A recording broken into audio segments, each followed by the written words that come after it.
2012 at Hopkins demonstration for us. And so that is my presentation here. So I'm telling a story about a certain local wood project, but also about Hopkins.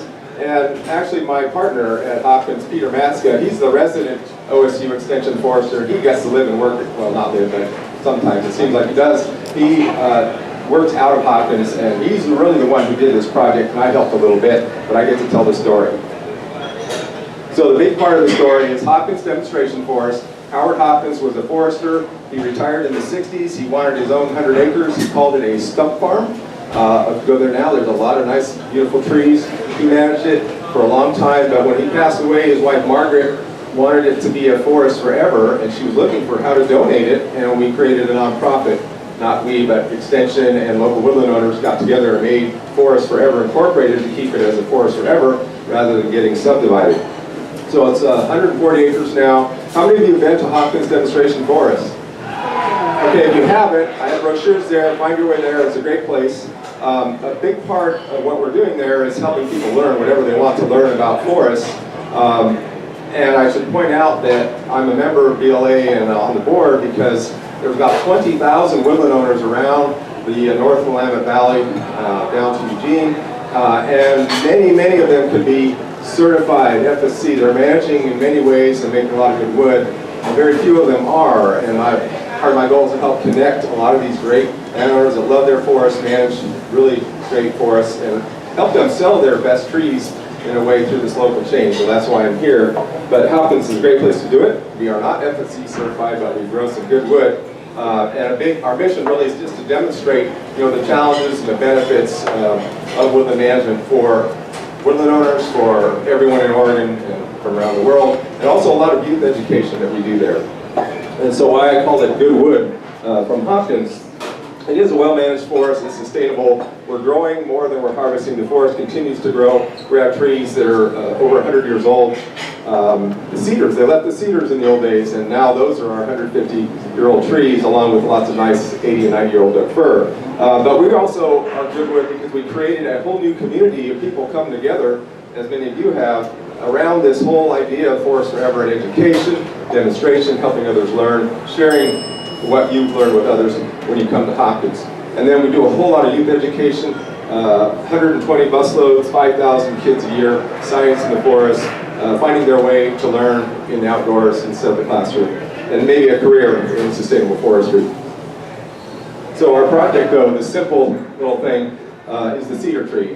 One example of local wood from Hopkins. You can see the tree maybe leaning in that corner, and this tree was sprung because it was the edge of another small patch harvest. One of those 140-year-old cedars, and it's leaning over one of our best trails and a bridge down near our creek, a wetland trail.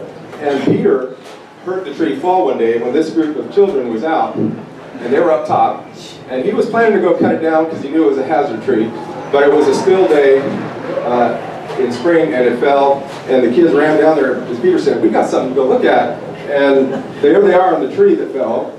There they are by the root water.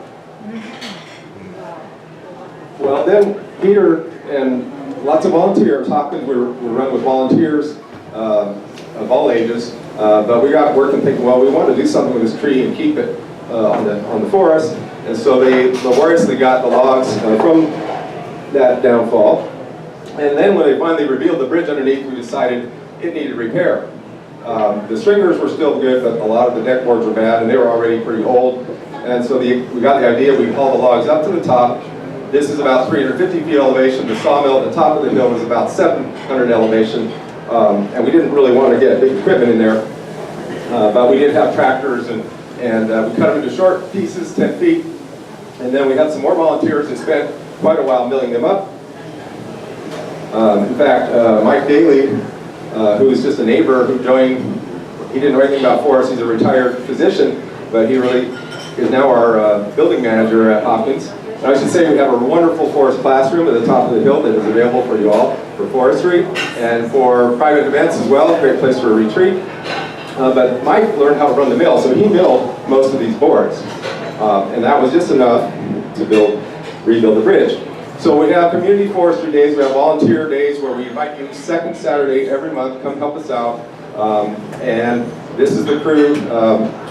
There is one forest landowner, there is a banker, there is a retired military man, and a recycler in this crowd, also a landowner. And we were just finishing up, I got to help with the end.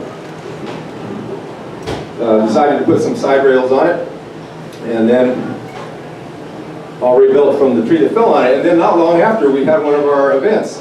Here's another connection. This is about 35 hairstylists and their families from the Pearl District in Portland.